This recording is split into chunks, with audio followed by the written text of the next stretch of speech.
कोई भी ताकतवर इंसान को थोड़ा बहुत आप गुस्सा दिलवा दो, मतलब ताकतवर इंसान मतलब ताकतवर उसकी कुर्सी, उसको गुस्सा दिलवा दो और ये कुछ ना, जब कुछ नहीं कर पाएगा ना तो वो उस फ्रस्ट्रेशन में होगा ना कि तरह तरह की गलतियां करेगा। तो जी हां, वो जो ताकतवर इंसान है, क्योंकि वो ताकतवर कुर्सी पे बैठा हुआ है, तो लगातार कुछ ऐसी गलतियां कर रहा है जिससे शेयर बाजार पे इंपैक्ट पड़ सकता है। और जी हां, मंडे की मार्केट को लेकर हम बात करेंगे, क्योंकि अगेन एक चौंकाने वाला उनका स्टेटमेंट आया है। सोचो, कुछ ना कुछ हरकतें लगातार चल रही है, ठीक है, तो वो बात करेंगे सबसे पहले उसके बारे में। शेयर बाजार पे क्या प्रभाव पड़ेगा, रिजल्ट्स आए हैं कुछ क्वार्टर वन के result, Federal Bank, GR infra, LIC housing finance, MCX, ITC, Tata power के रिजल्ट्स आए हैं क्वार्टर वन के। तो अगर आपके पास शेयर है, डेफिनेटली वो न्यूज, वो वाला सेक्शन बहुत इंपॉर्टेंट रहेगा। प्लस पोर्टफोलियो का हेल्थ चेकअप करने वाले हैं, और मैं पहली बार स्विंग ट्रेडिंग जो खासकर लोगों को करवाता हूं, तो स्विंग ट्रेडिंग में कौन सी स्ट्रैटेजी मैं यूज कर रहा हूं, थोड़ी बहुत झलक आज दिखाने वाला हूं। तो बहुत ही कंप्लीट पैकेज वाली वीडियो होने वाली है। आपको पता है थंबनेल पे बहुत कुछ मैं नहीं लिख सकता, तो अंदर बहुत कुछ रहेगा। वीडियो बड़ी इंफॉर्मेटिव होने वाली, पूरी वीडियो जरूर देखना, सारी इंफॉर्मेशन आपको मिलने वाली है, ठीक है। और पहली बार अगर आए हो चैनल पे तो बहुत बहुत तहे दिल से आपका स्वागत करता हूं। चलो स्टार्ट करते हैं न्यूज के साथ। सबसे पहले इंपॉर्टेंट भाई क्या हुआ, और ये ट्रंप बाबा ने एक्चुअली किया क्या। देखो, ट्रंप बाबा खासकर रशिया यूक्रेन का वॉर लगातार चल रहा है, आपने जानते होंगे, और खासकर ये बंदा यूक्रेन को लेके बड़ा सपोर्टिव है ना, और यूक्रेन को लेके सपोर्टिव है। इसके बाद वो रशिया को जाके हड़का रहा है, मतलब तरह तरह की बातें, बयानबाजी लगातार चल रही है रशिया के खिलाफ कि भाई तुमसे अगर कोई तेल वगैरह खरीदता है, चाहे भारत क्यों ना हो, तो भाई हम उन पे टैरिफ लगाने वाले हैं। हालांकि डेट थोड़ी बढ़ गई है 7 दिन के, लेकिन 7 दिन के बाद जो हमने टैरिफ अनाउंसमेंट किया है वो हम करेंगे। हो सकता है हम टैरिफ और बढ़ा दें, पहली बात। और पहली बात उसने ये किया। दूसरी बात क्या किया, क्योंकि ये थोड़ा इसका दिल ना थोड़ा यूक्रेन से लगा हुआ है, रशिया से थोड़ा दिल टूटा हुआ है, पहली बात। अब इसके बीच एक और बयान इनका कहना है कि भाई साहब, ये तो जब बयानबाजी चालू हुई तो भाई रशिया के जो पूर्व राष्ट्रपति हैं, तो देखा जाए शांत तो बैठेंगे नहीं। उनका नाम क्या है, मेदवेदेव उनका नाम ये है। उन्होंने क्या कह दिया कि भाई अगर आपने ऐसा कुछ किया या कुछ करने वाले हो तो डेफिनेटली उसके अगेंस्ट में हम अपने तरफ से ये सुरक्षा प्रोवाइड करने वाले हैं, क्योंकि आप पर भरोसा नहीं, क्योंकि आज आप टैरिफ लगा रहे हो, कल कुछ भी कर सकते हो, वैसे भी आप हमारे प्रति बहुत ज्यादा खुश नहीं हो। और ये कथन किसका था, ये कथन था रशिया के फॉर्मर प्रेसिडेंट साहब का। तो उन्होंने कह दिया कि भाई हमें रशिया को इतना कमजोर मत समझना, हमारे पास न्यूक्लियर सबमरीन है जो न्यूक्लियर वेपन का भी काम करेंगी, तो इस चीज को लेके हमें हल्के मत लेना। अब इतना सुन के ट्रंप बाबा हो गए हैं बहुत ज्यादा गुस्से वाले, बहुत ज्यादा फ्रस्ट्रेटेड लेवल के कि भाई साहब ये बंदा कैसे मेरे खिलाफ ऐसी चीजों को यूज कर सकता है। तो ट्रंप साहब ने बताया क्या कहा है, ट्रंप साहब ने कहा है कि भाई हमने 2 से 3 सबमरीन, कौन सी सबमरीन, न्यूक्लियर सबमरीन, हमने 2 से 3 न्यूक्लियर सबमरीन रशिया के खिलाफ ऑलरेडी हमने प्लांट कर दिया है। अब रशिया कुछ भी यहां थोड़ी सी भी गलत एक्टिविटी करता है, कब तक, ये जो डेडलाइन मिली है ना, जो अपना टैरिफ की डेडलाइन मिली है लगभग 7 तारीख तक, तो 7 तारीख तक अगर रशिया के खिलाफ कुछ भी गलत एक्शन या कुछ भी गलत हमें दिखेगा ना, कुछ भी साइन दिखेगा, तो सब हमारे तरफ से पहला हमला होगा। लेकिन बाद में जब पत्रकारों ने इन बातों के बाद में पूछा मीडिया की तरफ से, तो ट्रंप बाबा हमेशा की तरफ पलट गए, पलटीखोर निकले और क्या कहा, नहीं वो तो हम अपनी सुरक्षा के लिए कर रहे हैं। अब सोचो, इस इंसान पे तन्नी की भी भरोसा नहीं है। आज 25% का टैरिफ कर रहा है, कल बोल सकता है कि 50% का करें, परसों क्या बोल सकता है कि भाई हम तो डील करने को रेडी है भारत के साथ, तो कुछ भी हो सकता है। अब सोचो, एज ए इन्वेस्टर ये सब देखते हुए, एज ए इन्वेस्टर आप इनकी अगर बातों पे ध्यान दोगे ना, तो आप अपने अच्छे फंड्स, अच्छे शेयर्स को बेच दोगे। इसीलिए बहुत ही दिमाग से काम करना है। तो देखो, ये इनके खिलाफ लगातार चल रही है, और ये चीजें ना मैंने सोर्स लिया, ऐसा नहीं कि हवा में बातें नहीं कर रहा हूं, ये लगातार आज तक पे न्यूज आई है और वहीं से मैंने लिया है, सो दैट आप लोग को इंफॉर्मेशन अपडेट लगातार दे दूं।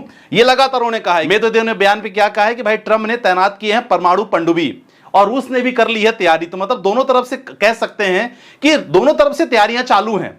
अगर कुछ भी होती लड़ाइयां यहां, एक तरफ से अगर कोई भी छोटा सा भी वॉर कहीं से स्टार्ट होगा, तो दोनों तरफ से एक्शन देखने को मिल सकते हैं, ठीक है ना। तो अब बाद में ट्रंप ने क्या कहा कि भाई क्यों तैनात की गई हैं, क्योंकि हमें क्या है, कोई हमारे जितने भी पब्लिक है, अमेरिकन पब्लिक पर कोई खतरा ना हो, इसलिए हमने तैनात की है। हमारा मकसद कोई लड़ाई झगड़ा नहीं है। देखो, लेकिन ये तो पहले की बात है उनकी, लेकिन भाई उनके अंदर की बात क्या जाने। और देखो क्या कहा उन्होंने कि हमें अपने लोगों की सुरक्षा करनी है।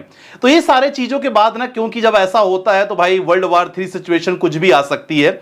और ऐसे कंडीशन में हमेशा अगर मार्केट को बात किया जाए ना, मार्केट में लगातार यहां यही रीजन है कि जो अनसर्टेनिटी आपको लगातार दिख रही नहीं, क्योंकि जो जब तक ये बयानबाजी चलेगी मामला हमेशा गंभीर रहेगा। ठीक है, तो ये चीजें हैं, आप देख सकते हैं। आप कहो तो मैं ये ना लिंक आपकी वीडियो के नीचे डाल दूंगा डिस्क्रिप्शन पे, वहां पे जाके भी चेकआउट कर सकते हो। ठीक है, ये तो अपनी पहली खबर हो गई जो यस मंडे को मार्केट को लेकर अगर इंपैक्ट कर सकती है, क्योंकि अगर कुछ और भी बयानबाजी चलेगी ना प्रॉपर तरीके से FIIs, ना प्रॉपर तरीके से बाकी HNI बड़े बड़े इन्वेस्टर मार्केट में इन्वेस्ट करेंगे। और यही कारण है लगातार FIIs बिक्री कर रहे हैं। मैं लगातार आपको देख रहा हूं, वीडियो के माध्यम से लगातार आपको पता चल रहा हो। और जब तक FIIs लगातार बिक्री करेंगे सर, थोड़ा मामला मुश्किल है। चलो Q1 के रिजल्ट आते हैं, इसके बाद फिर स्विंग ट्रेडिंग की स्ट्रेटजी बताने वाला हूं आपको कि किस तरह कोई स्टॉक में किस तरह में स्विंग ट्रेडिंग के हिसाब से अपने स्ट्रेटजी बनाते हैं। फेडरल बैंक का रिजल्ट थोड़ा सा मिला जुला प्रदर्शन है, रेवेन्यू पॉजिटिव में, लेकिन इनका देखा जाए नेट प्रॉफिट डाउन है। GR इंफ्रा सेम मिला जुला प्रदर्शन। LIC हाउसिंग फाइनेंस की बात किया जाए, इनका रिजल्ट ठीक ठाक आया है,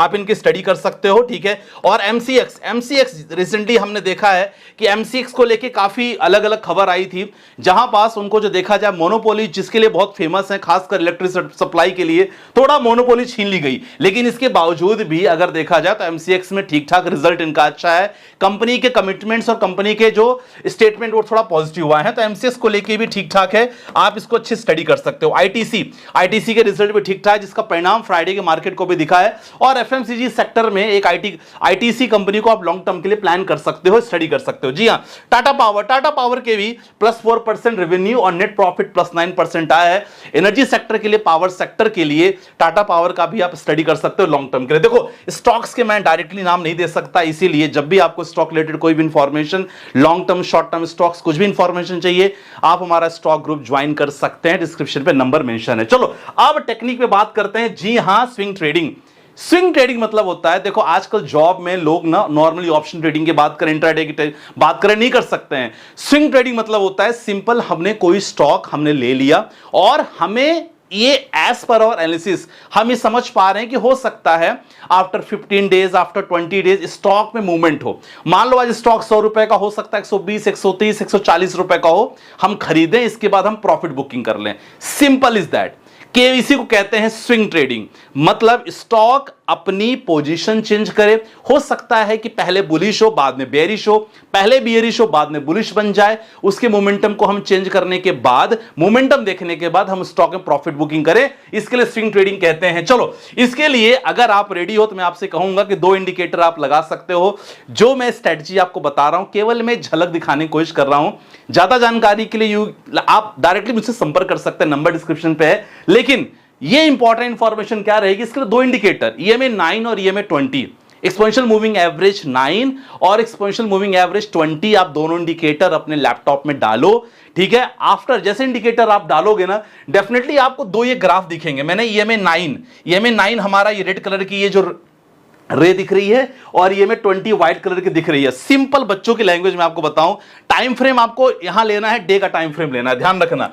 आप ले सकते हो डे का टाइम फ्रेम अगर आप शॉर्ट टर्म के लिए प्लान कर रहे हो, थोड़ा और लॉन्ग टर्म के लिए प्लान कर रहे हो तो आप यहां वीकली टाइम फ्रेम ले सकते हो। वीकली टाइम फ्रेम में भी काफी कुछ पता चल जाता है।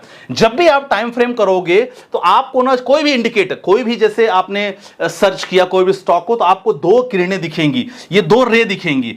ध्यान देना, जब तक ये दोनों किरणें आपस में एक दूसरे को टच नहीं कर रही हैं, एक दूसरे से एक्सपेंडेड हैं, तब तक आप उस स्टॉक में बने रह सकते हो। ध्यान देना, ये स्ट्रेटजी लगातार मैं फॉलो कर रहा हूं और मोर देन 85% मुझे सफलता मिली स्ट्रेटजी में। ध्यान रखना, जब तक इन दोनों आपस में क्या है, आपस में अटैच नहीं है। ध्यान देना, ये देखो बीच में अटैच बिल्कुल नहीं है आपस में। जब तक ये किरणें आपस में अटैच नहीं रहेंगी, ये EMA जब आप लगाओगे ना फॉर्मूला, EMA 9 और EMA 20 इंडिकेटर लाओगे, ऑटोमेटिक आपको दिखने लगेगा। जैसे ही टच हुई तो आपको एक इंडिकेशन मिल जाएगा कि हो सकता है यहां पास मार्केट या तो बेरिश होगा या बुलिश होगा। अगर डाउन साइड होगा डेफिनेटली हम बोलेंगे भाई साहब यहां क्या हो सकता है, बेरिश हो सकता है। तो हो सकता है कि अगर डाउन साइड में जब भी एक ये लाइन दोनों दूसरे को टकराएं तो ध्यान रखना यहां एक अगेन पोजीशन हो सकती है डाउन साइड की, और तब तक आपको लिए रहना है जब तक दोनों किरणें आपस में दोबारा ना टकराएं। समझ गए कहानी? सेम ये चीज अगर आपको ना बुलिशनेस के लिए पोजीशन लेना है तो क्या करोगे, ये देख लेना हो सकता है कि लाइन आपस में टकराई होंगी, और इसके बाद आप डेफिनेटली यहां पोजीशन ले सकते हो। नीचे का स्विंग इसको स्टॉप लॉस ले सकते हो, और ऊपर आराम से अपना ट्रेल कर सकते हो जब तक आप चाहो। तो ये स्ट्रेटजी मैं लगातार कर रहा हूं, प्रैक्टिस करोगे, बैक टेस्ट करो, इसके बाद लगातार करो। डेफिनेटली स्विंग ट्रेडिंग कभी ऐसा नहीं करना चाहिए। Market always depends upon the कि कंडीशन कैसी मार्केट की है, तो हमेशा अपने एक्सपर्ट की राय के अनुसार या एक्सपर्ट की अंडर में करो, है ना, क्योंकि और हमेशा स्टॉप लॉस जरूर लगाओ। तो ये स्विंग ट्रेडिंग का है, जहां आप अगर जॉब भी कर रहे हो, प्रोफेशनल हो, तो आप कोई भी स्टॉक में बिना स्टॉप लॉस लगाए आपने स्टॉक ले लिया पोजीशन और लॉन्ग टर्म के लिए होल्ड कर सकते हो। लॉन्ग टर्म बोले तो 1 वीक 2 वीक 4 वीक 1 महीने, जहां आपको स्टॉक का मोमेंटम दिखे प्रॉफिट बुक करो, निकल जाओ। ठीक है, चलो अगली कहानी बात करते हैं। सर आपके कुछ पोर्टफोलियो का चेकअप कर लेते हैं, कैसे हैं पोर्टफोलियो। पहला है सर 53 साल एज है, टारगेट 7 साल है 30 लाख का, SIP 12,000 करना चाह रहे हैं, और लगभग देखो एवरी मंथ 3,000 का स्टेप अप करना चाह रहे हैं। फंड सिलेक्शन बता दीजिए, आइदर और वैल्यू फंड्स में कौन सा करना है। चलो लार्ज एंड मिड कैप में मोतीलाल ओसवाल बढ़िया ऑप्शन है, कोई गलत फंड नहीं है। फ्लेक्सी कैप में पराग पारिक और HDFC दोनों में से कोई भी आप प्लान कर सकते हो। मिड कैप में मोतीलाल ओसवाल का एडलविसेस, मोतीलाल ऑलरेडी आपने लिया है ऊपर, इसीलिए मिड कैप में मैं कहूंगा इन्वेस्को मिड कैप आप ले लो, क्योंकि HDFC का फ्लेक्सी ऑलरेडी आपने फ्लेक्सी कैप लिया। स्मॉल कैप में बंधन इन्वेस्को कोई भी ले सकते हो, बाकी परफेक्ट है, चलने दो, कोई दिक्कत वाली बात नहीं है। अगला क्वेश्चन भैया जी, मैंने आपसे बार बार पूछ रहा हूं, real estate investment trust REIT में इन्वेस्ट करना चाहता हूं 10 सालों के लंबे नजरिए से, तो कृपा करके आप मुझे ये सुझाव दीजिए। देखो REIT में मैंने सुना है काफी लोगों का, लेकिन मैं सच बताऊं मैं पर्सनल इसमें निवेश नहीं करता, मैं पर्सनल इसमें निवेश नहीं कर रहा हूं।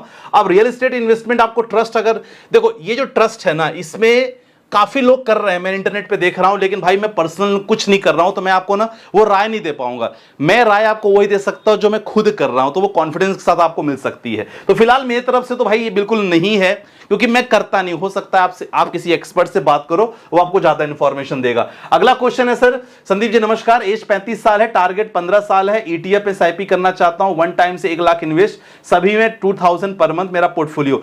मोतीलाल ओसवाल का निफ्टी स्मॉल कैप 250, मेरे एसेट्स निफ्टी का मिड कैप 150 उन्होंने किया है, निपॉन का हैंसिंग भी लिया है, 50-20 लिया है, पराग पारी फ्लेक्सी कैप लिया है। देखो ये जो तो आपने ETF लिया है, इन दोनों के जगह पे आप प्लान करना चाहो तो या तो 250 रखो या 150 रखो, और बाकी ये दोनों में से किसी एक में ना आप प्लान कर लो, कोई IT का ETF ले लो यार, या आप CPSE ETF ले लो, ICICI पोटेंशियल ETF ठीक ठाक है, और बाकी गोल्ड ETF तो आपका ठीक ठाक है। तो बाकी ठीक ठाक है, चलने दो, और कोशिश करो जितना आप ETF में कर रहे हो, कोशिश करो कि आप थोड़ा बहुत म्यूचुअल फंड में भी करो। तो भाई साहब आपको क्या लगता है यार, ये इंसान मतलब क्या है ये, मतलब कुछ आप कमेंट सेक्शन में जरूर मेंशन करो कि भाई इनके जो अलग अलग स्टेटमेंट है ना, शेयर बाजार को बड़ा नर्वस प्रोड्यूस करेंगे यार, नर्वसनेस में डालेंगे, अनसर्टेनिटी प्रोड्यूस करेंगे, और बाजार में जो रफ्तार चाहिए ना भाई, वो बाजार में रफ्तार बिल्कुल नहीं मिल रही है।